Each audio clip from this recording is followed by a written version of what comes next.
We have a very special guest with us today. Joining me for the program this afternoon is Barry Britt. Classical music at Clayton State College in Atlanta and finished with professional music studies at Berklee College of Music in Boston. Barry was recruited by the founding educators at Sounds Abound in 1996 to be their music and copyright director. He brings with him today 20 years of experience in music and copyright research, and he spent the last 10 years sharing that knowledge and expertise with educators across the country. He's a longtime member of ASCAP, which is the American Society of Composers, Authors, and Publishers. And so he brings to us today two levels of experience, one from the producer side, the creative side, and the other from the educator side, to tell us exactly what we can do with music. And we may not answer all of your questions today, but we hope that we will give you enough information so that as the good information specialist in your school, you'll know how to go and find the answers to other questions that you may have. I don't know if I can live up to all that. That was very good. I just wanted to say a quick word. Everything that you just mentioned about my background, please notice that nothing in what she described said copyright police. I am not the copyright police, so do know that. We're not here to rat on you or get you in trouble. We're here to give you some instructions, some things to think about that will help you operate with copyright wisdom in your everyday life, especially working with teachers and students.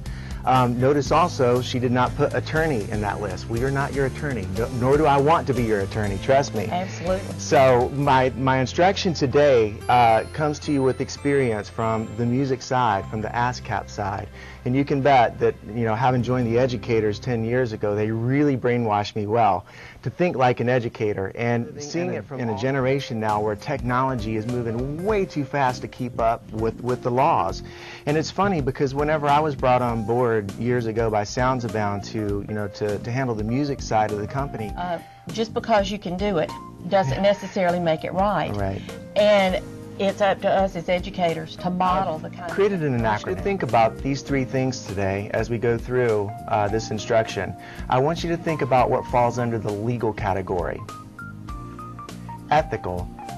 And here's one that's been very, very tricky that we can better define these days and explain, especially to students, and I'll elaborate more on this later, and that is to remember. We do want to make you a bit paranoid today. That is important. I mean, I say that honestly, but at the same time here. And let's take a look at 2007. 2007 says the distinction between fair use and infringement may be unclear and not easily defined. There is no specific number of words, lines, or notes that may be safely taken without permission.